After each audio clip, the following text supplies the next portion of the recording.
memiliki nilai dispensasional bagi Allah dalam hari-hari terakhir untuk mengalihkan zaman. Amin. Ya, jadi di sini sebenarnya ada beberapa poin ya. Yang pertama, kita harus memiliki nilai dispensasional bagi Allah. Jadi ada satu pertanyaan yang perlu kita jawab di hadapan Tuhan, ialah apakah saya memiliki nilai dispensasional bagi Allah? Ini penting. Atau boleh dikatakan, apakah saya memiliki pekerjaan khusus dari Tuhan? Ya. Jadi sama seperti kalau di remaja ada contohnya Daniel, ya, ada contohnya Samuel, dan ini kita ada contohnya Nehemia. Jadi ini harus kita jawab.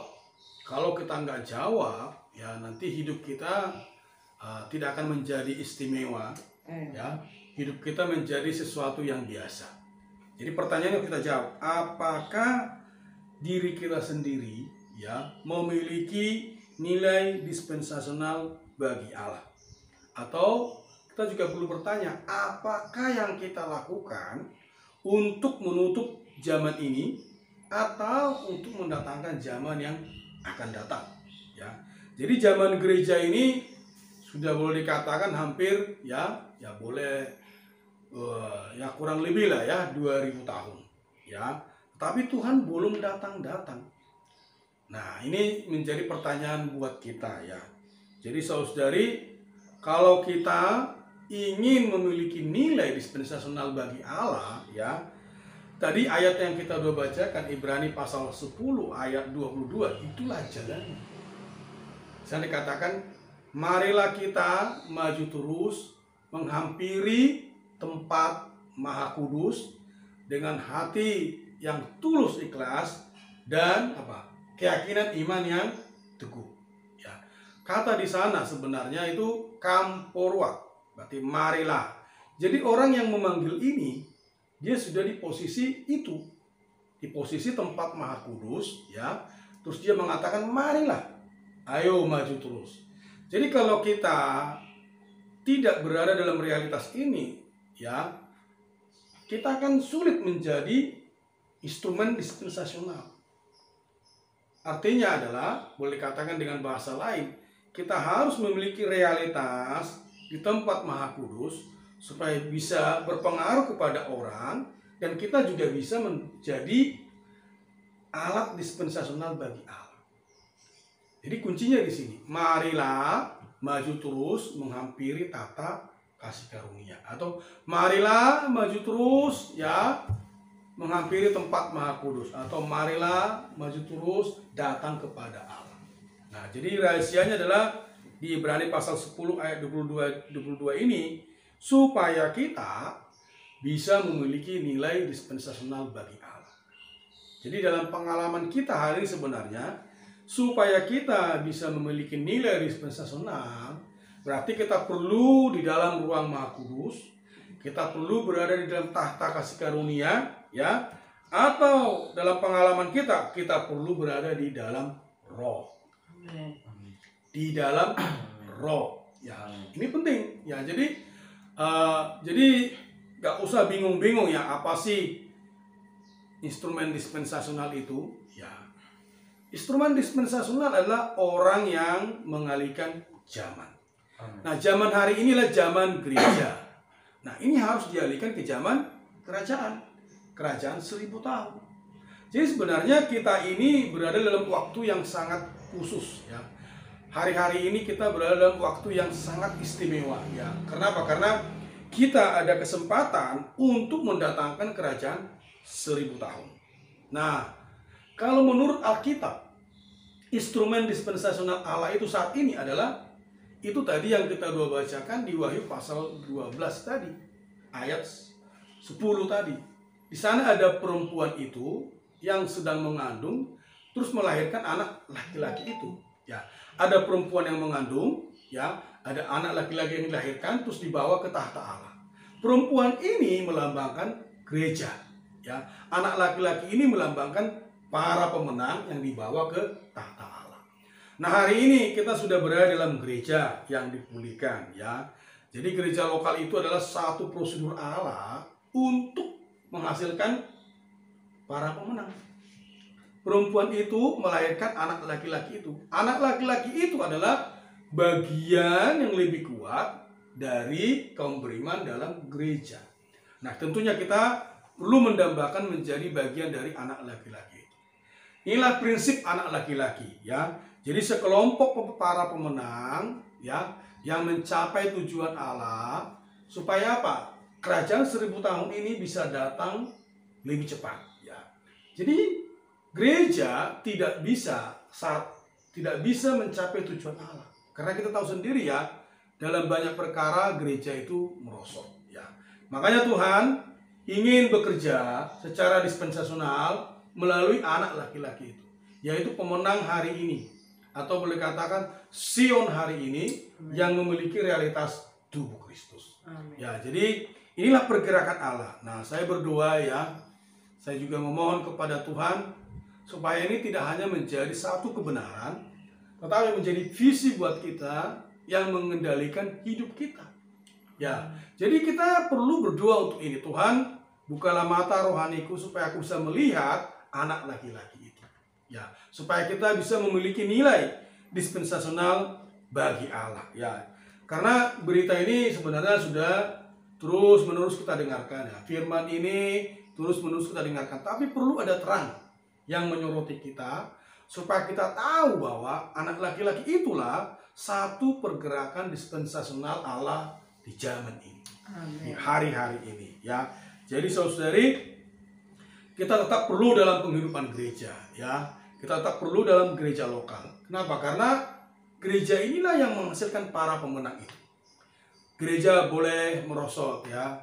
Saudari yang lain mungkin boleh tidak berdoa, ya. Atau beberapa orang mungkin tidak membaca firman Tuhan. Tetapi anak laki-laki ini harus memiliki ketetapan hati di hadapan Tuhan bahwa Tuhan, saya ingin bertumbuh lebih banyak, ya. Saya ingin menikmati Tuhan lebih banyak. Kalau orang lain tidak berdoa, saya mau berdoa, ya. Jadi inilah prinsip anak laki-laki itu. Jadi dia tidak hanya mengikuti saja. Dia tidak, kalau istilah kita, tidak mengalir saja begitu saja. Tetapi dia menjadi bagian yang lebih kuat, yang berdiri bagi Allah, ya, yang berdiri bagi kesaksian Tuhan. Orang lain boleh merosot, tapi saya tidak merosot. Inilah prinsip anak laki-laki itu di dalam pengalaman kita, ya. Jadi saudari, anak laki-laki ini ya, ketika dia terangkat ke surga saat itu, ya, maka Mikael ya dengan para malaikat Tuhan yang di pihak dia, karena tentu Satan naga besar itu telah mengambil sepertiga malaikat menjadi pihak dia. Ketika anak laki-laki terangkat ke surga, ya, iblis akhirnya tidak memiliki tempat lagi di surga. Nah, inilah pengaturan Allah, inilah pekerjaan dispensasional Allah. Perlu para pemenang, perlu anak laki-laki itu datang ke surga, ya, dihasilkan supaya apa? Tuhan memiliki dasar untuk melemparkan iblis ke bumi. Jadi saat itu bumi itu menjadi tempat yang tidak nyaman. Karena anak laki-laki itu sudah terangkat ke surga, iblis dilemparkan. Nah, ciri-ciri dari anak laki-laki itu adalah tadi kita sudah bacakan juga ya di ayat 11 ya. Apa dikatakan di sana? Mereka mengandalkan darah anak domba, ya. Yang kedua mereka perkataan kesaksian mereka. Terus yang ketiga mereka tidak mengasihi nyawa mereka. Jadi darah anak domba, perkataan kesaksian, terus tidak mengasihi nyawa kita, itu adalah salah satu ciri-ciri khusus dari anak laki-laki itu. Ya, jadi dalam pengalaman kita, ya, ketika anak laki-laki ini diangkat ke surga, ya, jadi Satan itu dilempar ke bumi. Nah, ini perlu menjadi doa kita, ya, menjadi visi yang kita lihat sama seperti Yohanes. Yohanes sudah melihat ini loh, ya. Kita perlu melihat yang sama bahwa Tuhan, saya mau menjadi anak laki-laki itu. Kita perlu ada bagian di dalam anak laki-laki itu, ya. Jadi anak laki-laki ini adalah orang-orang yang mengandalkan Tuhan, ya. Orang-orang yang bersaksi bagi Tuhan, juga adalah orang-orang yang tidak mengasihi hayat jiwa mereka. Ini berita-berita ini sebenarnya sudah beberapa kali kita singgung, ya. Jadi inilah prinsip-prinsip para pemenang, ya. Nah, ya, contoh dari teladan dispensasional, ya. Ini dikutip Contohnya adalah Nehemia. Nehemia ini ada beberapa ciri-cirinya ya. Sudah pernah kita bahas juga dulu mungkin ya. Nehemia ini bukan keturunan raja, bukan keturunan imam atau nabi, tetapi dia orang awam ya. Waktu itu dia adalah juru minum ya, atau boleh katakan bartender hari ini. Tapi bartendernya raja ya. Tetapi dia seorang yang mengasihi Tuhan, mengasihi bait Allah ya, mengasihi kota kudus. Nah, tapi satu hal ciri yang menarik ya untuk Nehemia, dia seorang yang agresif. Jadi ini juga menjadi dorongan buat kita ya. Tidak peduli posisi kita seperti apa, asal kita punya hati bagi Tuhan, kita punya hati bagi bait Allah, Tuhan bisa mengatur situasi. Jadi bartender ini, juru minum ini, Nehemia ini dulunya adalah di Babilonia ya, tapi di akhirnya diangkat oleh raja untuk menjadi bupati di kota Yerusalem. Memang secara saat itu dialah perwakilan raja di situ ya. Tapi saudari, satu hal yang pasti ya, di zamannya Nehemia ya, dinding atau tembok Yerusalem kota bisa dibangun. Ini melambangkan kerajaan Allah. Terus dia juga mengajak Ezra untuk menyusun bangsa Israel ya, untuk menggali kitab Taurat ya, memperhatikan bait Allah. Jadi benar-benar saat itu bait Allah dibangun, kotanya juga dibangun ya. Bersamaan rumah Allah dibangun, hidup gereja juga dibangun. Jadi hari ini pun ini perlu menjadi pengalaman kita ya. Kalau kita ingin memiliki nilai dispensasional bagi Allah, saat ini pun saat gereja dibangun ya, bait Allah dibangun ya, kerajaan juga dibangun ya, kita juga perlu memiliki hati bagi kepentingan Allah. Amen. Nah, ini baru kita bisa memiliki bobot atau nilai dispensasional bagi Allah. Semua orang bisa ya. Jadi tidak ada alasan, wah saya bukan orang kaya ya, saya bukan pendidikan tinggi, saya bukan keturunan bangsawan ya. Tidak ada alasan. Kalau kita melihat Nehemia ini, ciri-cirinya di situ. Ciri-ciri Nehemia adalah dia sangat mengasihi bangsanya ya. Dia mengasihi kota Yerusalem. Dia mengasihi rumah Allah. Boleh dikatakan dia berdiri bagi kepentingan Allah. Saya rasa hari ini pun kalau kita demikian ya, dalam prakteknya adalah tadi kita udah baca juga ya. Kalau ingin memiliki nilai dispensasional bagi Allah, kita perlu makan Tuhan lebih banyak. Amen. Kita bertumbuh lebih banyak ya. Kita berdoa lebih banyak. Atau boleh dikatakan kita meluangkan waktu kita lebih banyak dengan Tuhan. Hal-hal negatif kita tanggulangi ya toh. Tuhan kita dapatkan ya lebih banyak, hal negatif ditanggulangi. Nah, dengan cara demikian kita bisa menjadi instrumen dispensasional bagi Allah. Sama seperti Nehemia, bisa dipakai oleh Tuhan saat itu untuk membangun tembok Yerusalem, untuk membangun rumah Allah. Ya, hari ini pun Tuhan bisa pakai kita untuk menjadi anak laki-laki itu, menjadi bagian dari yang lebih kuat dari penghidupan gereja. Ya, tentunya hari ini kita harus mengambil ini ya, menjadi doa kita. Ya, jadi jangan menjadi orang yang biasa-biasa saja ya. Harus ada kekhususan kita di hadapan Tuhan. Jangan menjadi orang yang menggampangkan ya. Nah, kemarin itu saya bolak-balik putar itu di karakter rajin ya. Ini mungkin saya singgung juga ya. Karena ini berhubungan dengan anak laki-laki itu. Di sana ada seorang musikus Polandia. Dia berkata apa? Kalau satu hari saya tidak latihan, jarinya kaku. Ya. Kalau 2 hari tidak latihan, keluarganya juga bisa merasakan. Kalau 3 hari tidak latihan, teman-temannya bisa merasakan. Nah, kalau 7 hari tidak latihan, orang yang nggak biasa dengar juga, orang main piano, orang awam juga bisa merasakannya. Hari ini pun sama ya.